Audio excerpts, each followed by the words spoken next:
listening to the Wrestle Havoc podcast on YouTube, where we discuss everything in and outside of the squared circle. We talk all that goes on in the realm of WWE and AEW every week. And now, here's your host, the one that will give you a reality check on pro wrestling, Flamin' Ricky DeReyes. This is the Wrestle Havoc Podcast.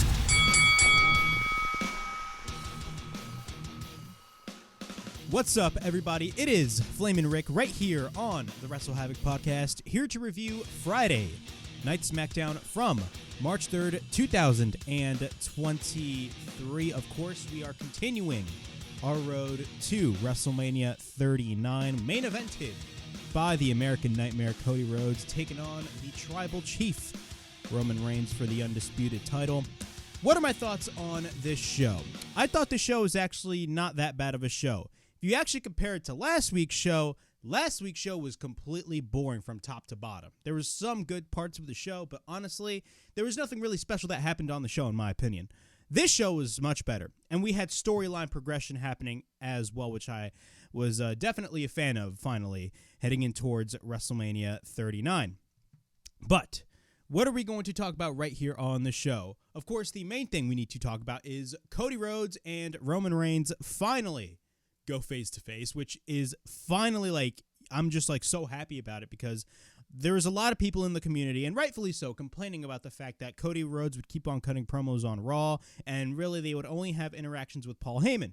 But now we finally have Cody Rhodes and Roman Reigns finally going face-to-face, and also it looks like the fans are actually not turning on Cody Rhodes. Surprise, surprise, considering the fact that Cody Rhodes is actually over in the WWE. Literally, you had still people, even to this day, still think that Cody Rhodes is going to get booed out of the building. But if you guys actually watched his entrance, literally, clearly that is not the case at all. But overall, I thought SmackDown was a pretty good show nonetheless. We had Santos Escobar versus Dominik Mysterio in a relatively good match. I actually really liked this match. Of course, the story that they are telling is Rey Mysterio and Dominik Mysterio. Santos Escobar is basically fighting for Rey Mysterio, and Dominic wants none of that. We had Bobby Lashley making a rare appearance on SmackDown as well, and our second main story on this show really had to do with Roman Reigns and Jimmy Uso. It looks like Jimmy Uso is going to be blamed by Roman Reigns for not only the absence of Jey Uso, which is his twin brother, but also because of the fact that they didn't finish and kill this Sami Zayn problem. So it's going to be a very interesting thing to discuss right here on the SmackDown review. But before I get on with all this craziness, make sure to like and subscribe to the Wrestle Havoc Podcast right here on YouTube, in which we discuss everything in and outside of the squared circle. Make sure to like and subscribe for more content. And as the freaking referee would say, ring, ring, ring that damn bell for more notifications.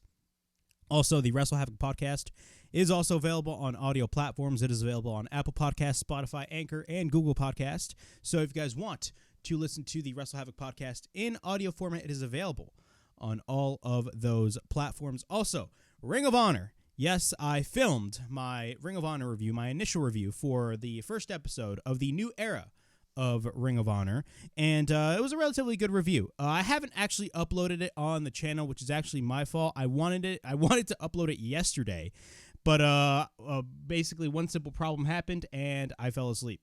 And I wasn't basically able to upload it. So hopefully, as soon as possible, I will be able to upload the Ring of Honor review. We talk a lot about the show, the presentation, what I think Ring of Honor should do to be different from AEW. And Ring of Honor is actually doing a lot of things that are actually being different from AEW. Also, we are all on the road to Ring of Honor's Supercard of Honor show, WrestleMania weekend. And it looks like, now don't quote me on this, I didn't look at the spoilers for Ring of Honor, but it looks like after that ending, it looks like the main event for Supercard of Honor is going to be Claudio Castagnoli defending his ROH World Championship against Eddie Kingston, which is going to be fucking awesome in my opinion. I really wanted those two to feud in AEW, and we're finally going to get it in ROH. So be on the lookout for the Ring of Honor wrestling review. As soon as I upload it, the link will be in the description of this video. All right, let's talk about SmackDown. overall, I thought SmackDown was a pretty good show. Yo, literally, honestly, every time when I change scenes on OBS, guys, every time that I completely forget to turn off the intro. My apologies, guys. But yeah, man, SmackDown I thought was a relatively good show, but we are going to go straight into the action, and we are going to be talking about the Bloodline. The Bloodline kicks off SmackDown, that being Roman Reigns, Paul Heyman, Solo Sikoa, and Jimmy Uso. No Jey Uso to be found. We still do not know where Jey Uso lies in the Bloodline. Most likely he's going to turn on Sami Zayn. I still stand by my piece that they should have done it at the Elimination Chamber, but they didn't do it. I do not know why, but I get that they're trying to progress the story, but again, the moment would have been much more impactful, and Jey would have gotten so much fucking heat if he had done that to Sami Zayn at the Elimination Chamber. I kept on repeating myself about that because clearly people do not understand. You still have people saying that they should have split the titles before the Elimination Chamber or before WrestleMania. I mean, it makes no sense. Why would Roman lose before WrestleMania? But the Bloodline kick off SmackDown. Roman Reigns does his typical intro, and they are in Washington, D.C. at the Capital One Arena. And he states, "Washington, D.C., acknowledge me." But immediately, Cody Rhodes comes out and gets a huge pop by the crowd in Washington, D.C. I believe this was the same arena that the first Dynamite was held, so I believe SmackDown was sold out. So that is great to see. A really large crowd tonight for SmackDown. Cody Rhodes immediately comes out. I believe this is the first time in 7 years that Cody Rhodes has been on SmackDown, because Cody Rhodes hasn't appeared on SmackDown ever since he returned to the WWE last year. So that is great to see. Cody says, contrary to what Heyman told him, he isn't here to engage in any reckless negotiation, any crazy stuff. He is here to have a conversation with his WrestleMania opponent one-on-one, man-to-man. There's no reason why the Bloodline is here unless he needs them here, kind of showing some intimidation towards, or I should say, Roman Reigns, is basically assuming that Roman Reigns is kind of intimidated by Cody Rhodes. Roman then tells Heyman to leave them, Solo goes too, and then the whole Bloodline leaves the ring.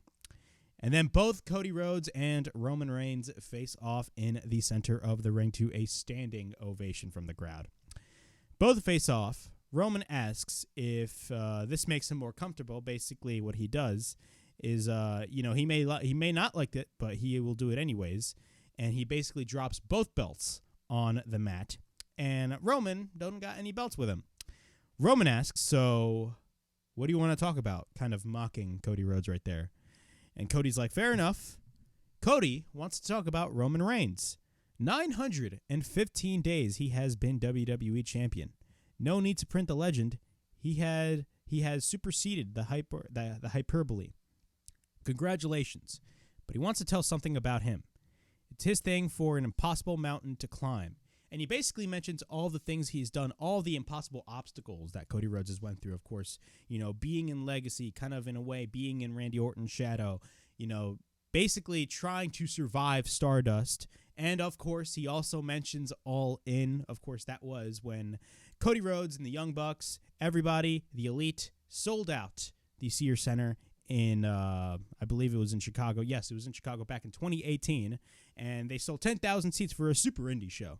That was a memorable moment because of the fact that All In was basically the precursor and the prototype of AEW. And that's where it led to AEW to where it is today. My bad. I'm literally getting a little bit tongue-tied. My apologies.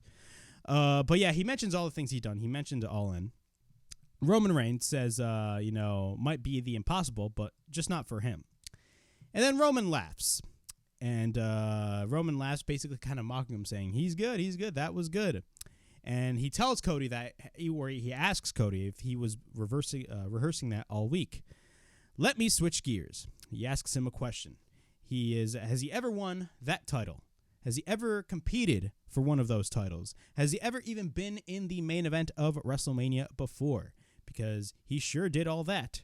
He has not experienced the main event of all time. Or he has the most experienced main events of all time in WrestleMania, that being Roman Reigns. Here is the kicker. He has been groomed since day one, since he's been a boy. Not by his father, or not only by his father, but by Cody's father as well. And Roman says that he ain't done. There is more. He talks about his dad. He has too much love and respect for his dad. They spend a lot of time together. He said so many times that the dream is one who put the confidence on him. And he talks about how he was the guy and he was the best. He really was the best. You know what he said about Cody? Nothing. He never said anything about him. When he was there, it was like he didn't exist. And he knows a lot. God, he wishes he was still here right now. He knows he misses him, and Roman himself misses him too. He knows he is not here anymore, but know this. If there's anything he didn't teach you, Roman will teach him. And he offers a handshake. So that was actually a great ending line by Roman Reigns. Now, Cody Rhodes actually continues in this promo, but that was a great line that Roman Reigns did. If there's anything that your father, Dusty Rhodes, didn't teach you, I will. Fantastic shit by the one and only Roman Reigns. He offers a handshake, and then Cody cuts a promo. And Cody's like, oh my God, he's not even playing on the same field. It's not chess. He didn't send Mr. Heyman to get inside his head. He sent him to convey the real situation and tell the truth. After that, Cody is like, if that is the truth is the one of the fabled Dusty's kids is better than Dusty's actual kid, then he is the son he always wanted. That changes absolutely everything. It ain't just a dream or a desire. This becomes a necessity. He has to exist. It's the only way he can exist, or the only way he can exist is at WrestleMania by beating him for those titles. So, Sir Champion, may the better man win. Both shake hands. Roman leaves. And that was the opening segment. Overall thoughts on this fantastic segment. I'm very happy that we finally have Cody Rhodes and Roman Reigns finally going face-to-face. That was a big criticism that a lot of fans, including myself, were starting to kind of wonder. But, of course, we were going to get them eventually face-to-face. And so far, they definitely pulled 110%. They definitely did very well in this promo. I will say this, though. A lot of people are talking about, they constantly mention Dusty Rhodes and all that stuff.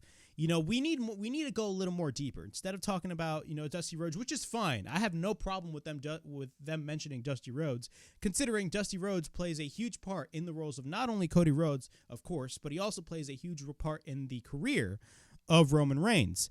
We really need to dive deep. We really need to dive more deep in, with Roman Reigns kind of saying like, oh yeah, you're just like your father. You competed against us, blah, blah, blah, shit like that. Now, granted, I know they're probably not going to say that considering the fact that Roman does have history with Dusty. But at the same time, there's some truth to that as well because Cody Rhodes is very similar to Dusty Rhodes because he did compete against the WWE with AEW. But overall, I thought this segment was absolutely fantastic, and I still think Cody Rhodes needs to dethrone Roman Reigns at WrestleMania.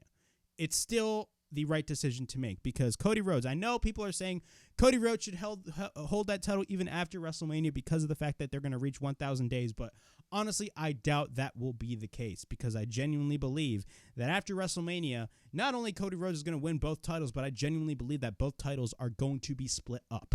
So it's going to be a very interesting scenario as we head towards WrestleMania. But I'm here for it, man. I'm absolutely here for it. It's going to be absolutely fantastic. Rhea Ripley taking on Liv Morgan. Relatively short match. Of course, this is to kind of get Rhea Ripley some reps, to be quite honest with you. But overall, Rhea Ripley is fucking fantastic. If there's one woman that should beat Charlotte Flair, and it's going to happen, ladies and gentlemen, it's going to be Rhea Ripley. Morgan goes for a shotgun dropkick. Liv goes immediately after Rhea Ripley. Rhea then takes Liv, but then Liv Morgan escapes. Rhea then picks her up and drops Liv Morgan to the mat. She stomps at Liv Morgan. Rhea is in control over Liv Morgan, but then Dominic is on the outside, of course. We get repeated shots by Rhea Ripley, but then Rhea picks Liv up. Liv Morgan escapes, but then Liv gets sent into the corner. But then Liv goes for the hip attack, followed by the running knee. And off the second rope, she hits a dropkick on Rhea, taking her to the outside. Liv then goes for a tope suicida, but then Rhea drops her instead face first on the floor. After that, once we're back from commercial break, Rhea is in control over Liv Morgan. Rhea then goes for a shot to the back of Liv Morgan. And while Liv Morgan is getting basically the shit kicked out of her, Liv Morgan is smiling, which is hilarious to see. Liv goes for the double knees onto the back of Rhea Ripley. Off the second rope, Liv hits the Hurricane Rana. Then we get repeated kicks by Liv Morgan. She drops Rhea down to the mat, and then she drops her down once again. Liv then goes to the second rope, but then Liv goes for the knees onto the face of Rhea Ripley. She goes for the cover and a near fall. After that, Liv tries to go for the Oblivion, but then Rhea Ripley counters. Liv then counters the Riptide, and then she hits the Enziguri. Then she goes for the running knee into the corner, but then Liv Morgan goes to the top rope. She tries to go for the Hurricane Rana, but then Rhea catches her in the Powerbomb. And then Rhea Ripley hits the Riptide, and then Rhea Ripley applies the inverted cloverleaf. And after that, Morgan taps out, and Rhea Ripley gets the win. Pretty much expected that Rhea Ripley was going to get the win. Of course, she is not losing as she heads towards WrestleMania. And to go even further, she's not even going to lose at WrestleMania. I think Charlotte retaining that title at WrestleMania would make no sense whatsoever. Rhea Ripley is the hottest that she has been ever since she came up to the main roster. Because let's be real with ourselves. Her first run, she came up to the main roster. And I'm not even going to mention when she was still NXT Women's Champion. I'm talking about after WrestleMania. She did win, I believe it was the Raw Women's title, but let's be honest with ourselves, her babyface run was not good whatsoever. The best decision for Rhea Ripley that WWE has made was putting her in Judgment Day, and it has done wonders for Rhea Ripley. And Rhea Ripley is going to go even further and win the SmackDown Women's title at WrestleMania against Charlotte. Switching gears, as Michael Cole would say, we got Roman Reigns asking if Jimmy called Jay. Jimmy then tells Roman he needs time, that being Jey Uso. Jimmy says he's better today than yesterday. And Roman immediately tells Jay that I'm running out of patience. So Roman Reigns is going to get pissed off. Not with him, not with Jey Uso, but he's running out of patience with Jimmy. And then Jimmy leaves. Holy shit is now getting real. We not only got the Cody story happening, but of course, we have the Jey Uso, Sami Zayn problem that is happening right now. Rhea Ripley and Dominic Mysterio are backstage. Dominic runs into Santos Escobar. He says Ray should have punched him in the face last week, but he gets why he didn't do it because of the fact that Rey Mysterio is the father of Dominic. But he says after that, he will teach him a lesson about respect. And if he is half the man he is, then he would meet him in the ring. So it looks like we are going to be getting Santos Escobar versus Dominik Mysterio. And we ended up getting that match. And overall, fantastic stuff. I mean this wholeheartedly, I love the story progression that they are telling with Dominic and Ray. I think it's fantastic stuff. And I love the fact that they are inserting Santos Escobar right there.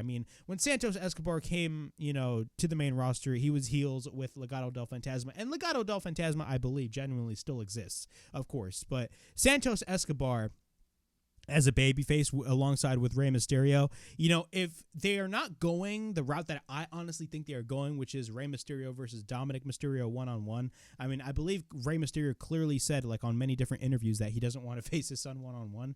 But honestly, if they don't want to go that route, maybe we can have a tag team match. Maybe Rey Mysterio and Santos Escobar versus Dominik Mysterio and maybe Damian Priest.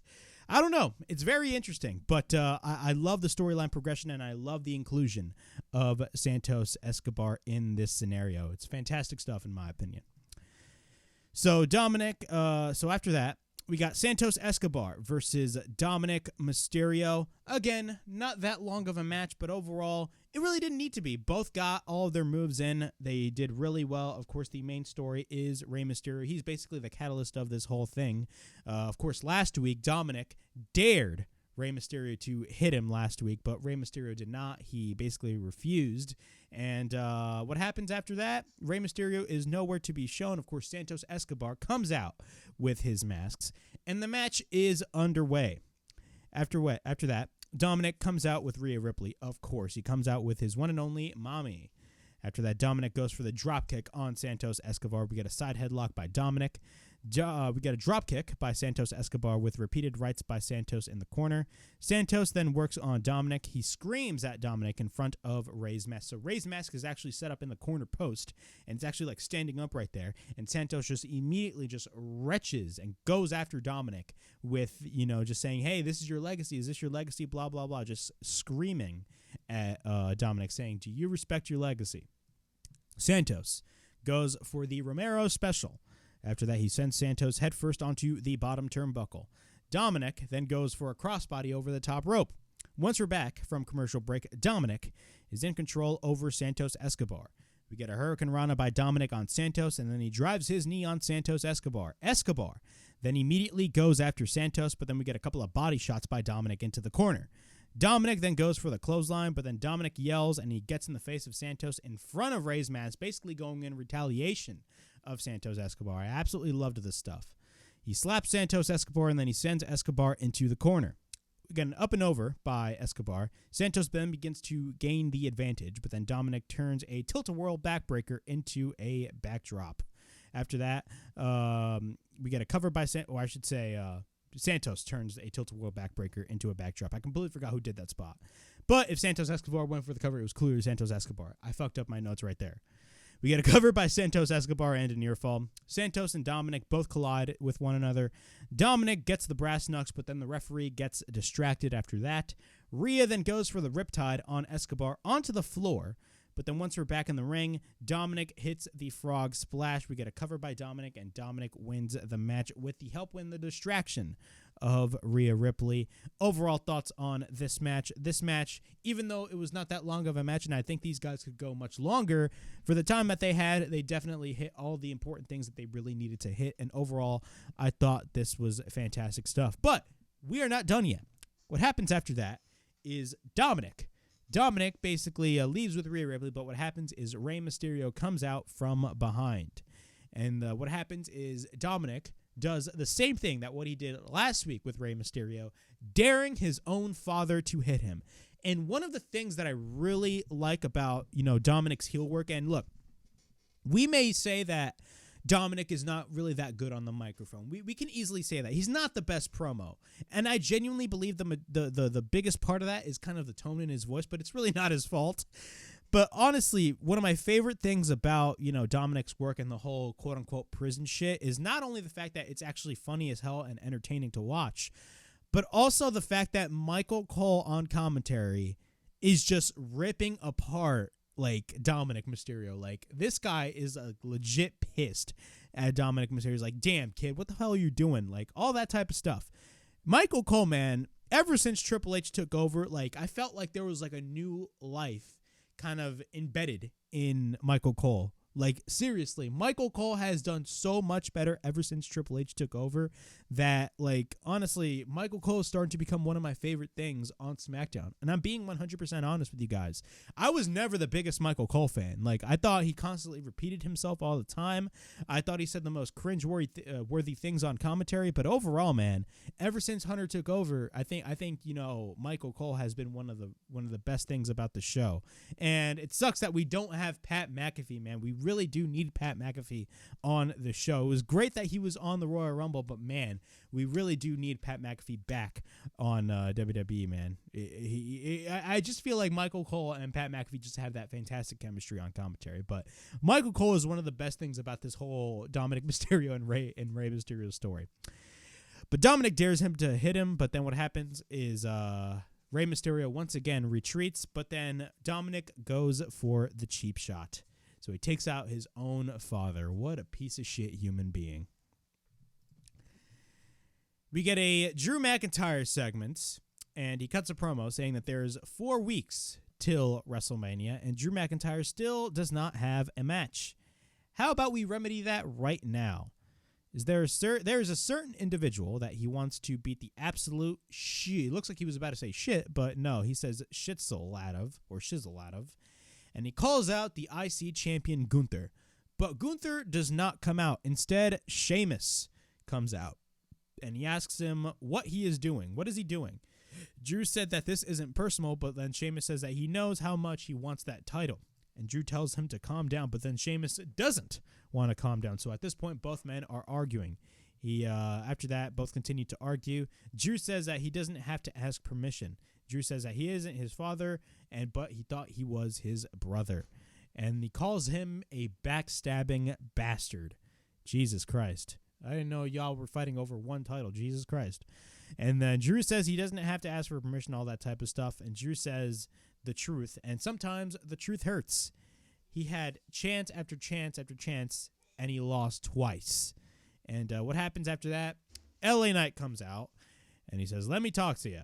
Somebody talking about the IC title, then you must be talking about LA Knight. Yeah. After that, they are handed every single opportunity, and they still cry. As he stated last week, you can't have an LA WrestleMania without LA Knight. And then all of a sudden, the New Day come out. It's the boys, the New Day. They want to apologize on the behalf of LA Knight. But for the past 2 weeks, he was crying. Kofi then proceeds to mock LA Knight. Woods says that this is sad. LA Knight then wants to have a match at WrestleMania, but then LA Knight says he can't even win the match on SmackDown. And you had the crowd just go, oh. After that, Cross comes out. So you kind of knew where this was going. This went from an intense back and forth with Drew and Sheamus to your typical WWE segment where one guy or two guys start out in the ring, and then another wrestler comes out, cuts a promo, then another wrestler comes out and cuts a promo. We haven't seen this in a while, but it's basically your typical Vince McMahon special, basically, and that's what I didn't like about this whole thing. Granted, it's to build up for a fatal 5-way next week on SmackDown between Drew McIntyre, Sheamus, LA Knight, Cross, Woods, and Kingston. So it's going to be very interesting to see what happens. But overall, even though I kind of understand why they did this segment, the intensity between Drew McIntyre and Sheamus, I would have just rather had that alone instead of just having guys just constantly come out and kind of ruining the moment, in my opinion. But what happens after that? A brawl breaks loose. Sheamus and Drew are in the ring, both face off, but then Drew goes for a somersault on the outside, but then Cross comes in and takes out Sheamus, and Cross stands tall. So yeah, that was that. We got a fatal 5-way next week on the SmackDown show. Let me drink my coffee real quick. Jesus Christ. I'm my voice is dry right now. So I remember I was filming the ROH review last week, right? And literally there were times in the review where I literally felt oh my God, I'm falling asleep. I was literally falling asleep because I only slept for 2 hours. I know it's crazy, right? But I got enough sleep, so that's why I'm a little more energetic right now. But man, dude, I've been trying to work my ass off because I actually had to take notes on the ROH show because I didn't watch it on Thursday because I had a lot of other stuff going on. So yeah, man, I've been really busy these past couple of days, man. It's been absolutely hectic. Plus, I'm headed to Atlantic City as well because it's my birthday tomorrow, which is great. But yeah, man, let's get on with the review, ladies and gentlemen. We got Shayna Baszler versus Tegan Knox. Short match. I'm not really interested in Ronda Rousey and Shayna Baszler. Now, I probably maybe stated something different a couple of weeks prior or a couple months prior regarding Shayna Baszler and Ronda Rousey. But let's be honest with ourselves. Do you guys honestly think that Ronda Rousey and Shayna Baszler is working? Is that really the things that you guys are actually really excited about whenever you watch SmackDown? Because I know my answer. The answer is no. I am not excited every time when Ronda Rousey and Shayna Baszler comes out. And the biggest part of that is not even Shayna Baszler, it's Ronda Rousey. But we got a drop kick by Tegan Knox, followed by a kick. She follows up with the senton, but then we get repeated rights by Tegan Knox. Tegan then goes for the high kick, but then we get a knee caught by Shayna. Shayna then stomps on the apron of Tegan, but then Shayna runs into the corner. Shayna then continues to injure the arm of Tegan Knox, but then Knox goes for the headbutt, followed by the inside cradle, and we get a near fall, but then Shayna goes for the knee and applies the armbar, and Tegan Knox taps out. After that, we get a backstage interview with Gunther. Talks about how, this is a disgrace that one man is waiting, and he is waiting for his WrestleMania opponent. The only thing that he is concerned about is having a worthy opponent for WrestleMania. It's going to be very interesting. Look, we already know who should face, Gunther at WrestleMania, and it's Sheamus. We need to have that match happen at WrestleMania, clearly, because of the fact that those guys probably delivered a match of the year clinic at Clash of the Castle. They also had that rematch on that one SmackDown, which was fantastic. Now, granted, their first match was so much better. I believe it was the Go Home SmackDown before Extreme Rules. Correct me if I'm wrong. But those guys delivered an absolute classic at Clash of the Castle, and if you really want to make another moment, you should have that third match in the trilogy, man, between Sheamus and Gunther. Bobby Lashley makes a random and quote-unquote rare appearance on SmackDown. Of course, Bobby Lashley right now is entering himself in a feud with Bray Wyatt. So Bobby Lashley cuts a promo and says, for the past 2 weeks, Bray Wyatt has been telling him to run, but he doesn't run from anyone. And since that didn't work, he started playing his own little kid games, as he stated on Monday Night Raw. After that, he says where he comes from, if you have a problem, you tell them in their face. He decided to come to this show or his show of SmackDown to come see him, and he immediately calls out Bray Wyatt. But instead, what happens? Uncle Howdy. Yes, Uncle Howdy comes out from behind, and what happens is he takes out Lashley, and what happens is Lashley actually comes back and takes out Uncle Howdy from behind. But then what happens? The lights go out. Then the lights go back on. Uncle Howdy is nowhere to be found. So we got a bunch of mind games happening with Bobby Lashley and Bray Wyatt. After that, the lights go back on. Nobody is in the ring. So what the hell is going to be happening in the future? We're just going to have to wait and see. But honestly, I genuinely believe that Bobby Lashley and Bray Wyatt is the most random fucking match that I have seen for a WrestleMania match. And that is also when it comes to Brock Lesnar versus Omos. Now, there's a lot of news coming from the Omos and Brock Lesnar match that I will be talking about on episode 10 of the Wrestle Havoc podcast. So be on the lookout for that podcast. But it's very interesting stuff.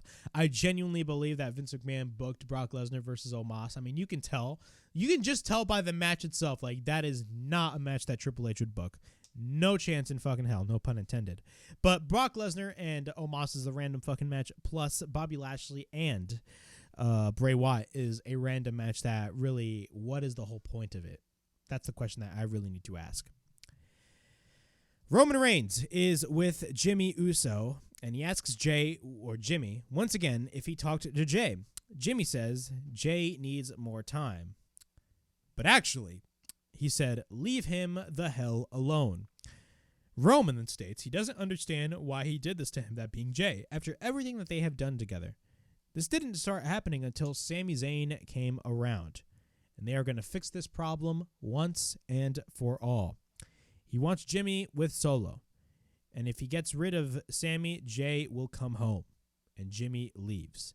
And then the camera closes up at Roman Reigns. And this is the part, this is what I love about this whole fucking storyline. After like a wrestler in like an important part of the story leaves, like you still have the camera just rolling and just seeing their like in actual reaction. That is exactly what I like. Top tier storytelling in my opinion. So after Jimmy leaves, Paul Heyman tells Roman that was wonderful. And Roman tells Heyman that Jay, or I should say, Jay has 1 week. And if Jay is not back in 1 week, he isn't blaming Sami. He is going to blame Jimmy because Jimmy is family. Holy shit. Shit is getting interesting. After that, we got our main event. We got Solo Sikoa taking on the underdog from the underground, the former honorary Uce, Sami Zayn, the most over guy in the company. Sami Zayn, fantastic match that he had with Solo Sikoa, but really the true nature of the story is what happened after the match. Long story short, Solo Sikoa lost the match. So what happens is Sami goes straight for the attack immediately. Jimmy gets involved, but then Jimmy gets taken to the outside. Sami goes for the somersault on the outside, but then goes back into the ring. Roman then gets... throughout the majority of this match, you have Roman just looking at the television screen backstage, and Roman just has this like pissed off look in his face. So after that, the bell rings. Finally, the match starts. We get a back elbow by Solo Sikoa, followed by a headbutt. We get a right hand by Solo, but then Sami sends Solo to the outside. Jimmy is on the outside, but then Sami gets distracted. Solo hits a clothesline on Sami, but then Sami gets taken repeatedly onto the ring post. And then Solo sends Sami over the timekeeper's area, Once we're back from commercial break, Solo is in control over Sami Zayn. Sami then tries to fight back, but then Sami goes for a clothesline on Solo Sikoa. Sami then fights off Solo Sikoa, but then Sami gets caught with a Samoan drop. After that, we get a running hip attack into the corner by Solo in the corner on Sami Zayn. Solo then takes Sami Zayn up. We get repeated rights by Sami. Sami then goes for repeated kicks on Solo Sikoa. He hits the Tornado DDT. We get a cover by Sami and a near fall. Sami then goes to the top. He hits the crossbody, and then we get a cover and a near fall. Sami then tries to pick up Solo Sikoa, but then we get repeated elbows by Solo Sikoa after that. He lands into the corner, but then Sami hits the Blue Thunder Bomb. Everybody loves the Blue Thunder Bomb. We get a cover and a near fall. Sami misses the Haluva kick attempt. After that, Jimmy saves Solo Sikoa. But then what happens? Immediately, Solo Sikoa hits the Samoan Spike. We get a cover, and Solo Sikoa wins the match. After the match, Jimmy Uso beats the shit out of Sami Zayn. Solo grabs a chair, and basically he puts it in the head of Sami Zayn. But then what happens is Solo gives Jimmy the chair.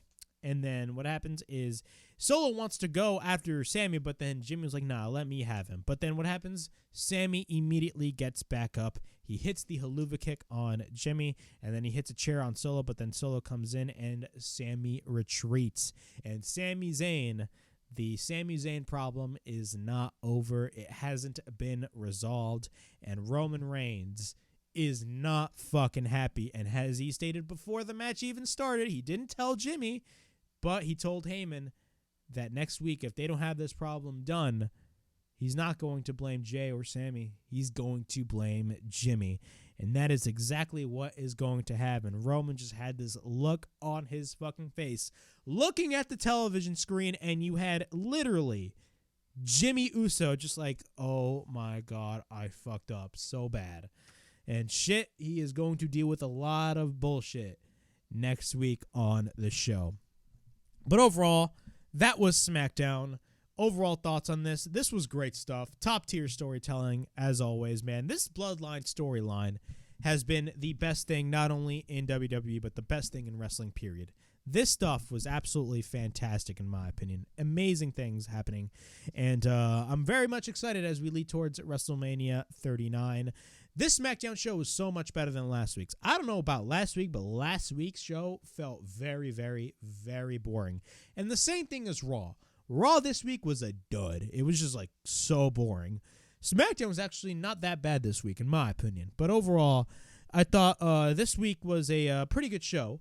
And, of course, we are on the road to WrestleMania.